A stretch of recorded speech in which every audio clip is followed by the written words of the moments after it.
It was a chilly October evening when my friends and I decided to have a sleepover at my family's old creaky farmhouse.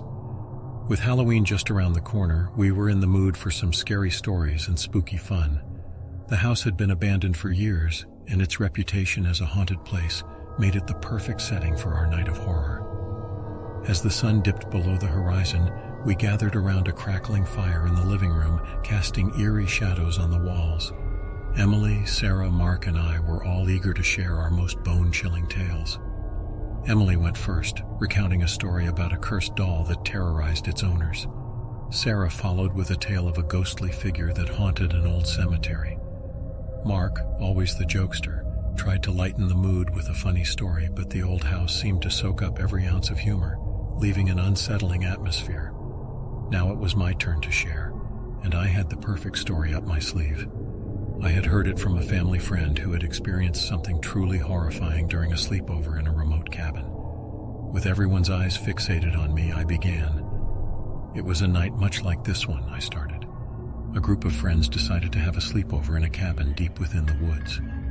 The cabin was surrounded by ancient trees, their branches forming gnarled claws that seemed to reach out for anyone who dared approach. I could feel a shiver run down my spine as I continued my story. As the night wore on, strange things began to happen. The friends heard eerie whispers and unexplained footsteps. One by one, they started to feel an overwhelming sense of dread. They knew they were not alone. Emily interrupted, trying to laugh it off. "Come on, it's just a story, right?" But I pressed on, knowing that the best scares were the ones that felt the most real. The friends tried to brush off their unease and went to bed, but sleep was elusive. Shadows danced on the walls, and the cabin seemed to groan with unseen weight. Suddenly, one of them heard a voice calling their name from the darkness outside the window. Sarah gasped, and I could see her eyes darting around the room, searching for any signs of a prank. "That's not funny," she said. "It's not a joke," I replied, my heart pounding with both excitement and fear.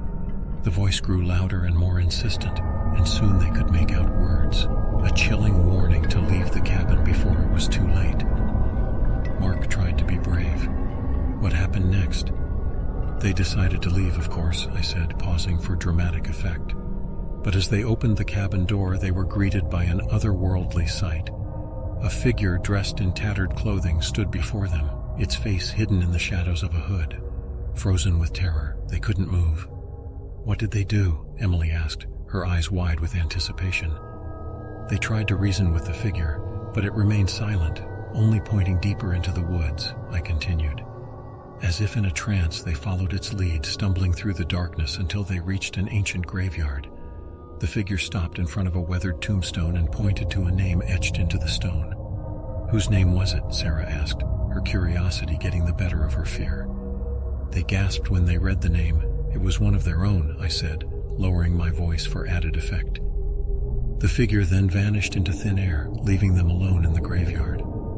At this point, the fire's flames seemed to flicker and dim, casting an eerie glow over our faces. We were all engrossed in the story, too afraid to break the silence that had settled upon us. Realizing the danger they were in, they ran back to the cabin, locked the doors, and huddled together in fear, I said. But the figure wasn't done with them. It appeared outside the windows, tapping on the glass and whispering their names in an otherworldly voice. They knew it was coming for them. "Did they survive?" Mark asked, trying to sound nonchalant. "They did, but they were never the same," I replied. The experience had changed them forever. They could never forget that night, haunted by the knowledge that something malevolent had called them into the darkness.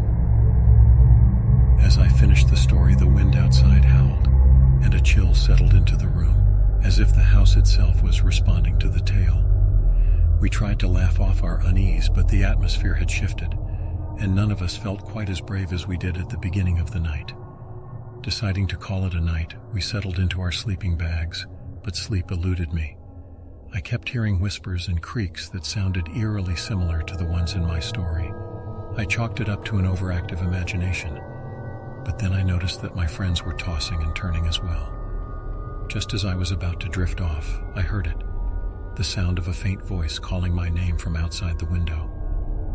My heart skipped a beat, and I nudged Emily, asking if she heard it too. Her eyes widened in terror, confirming that I wasn't imagining things. The figure from my story seemed to have come to life, and it was targeting us one by one. We clung to each other in fear, knowing that there was no escape from the nightmare that had descended upon us. That night, we learned the horrifying truth. The old farmhouse was indeed haunted, and our sleepover had awakened something malevolent within its walls. We never spoke of that night again, but the memory of the sleepover gone wrong still haunts us to this day. And we can never forget the chilling warning from beyond the grave.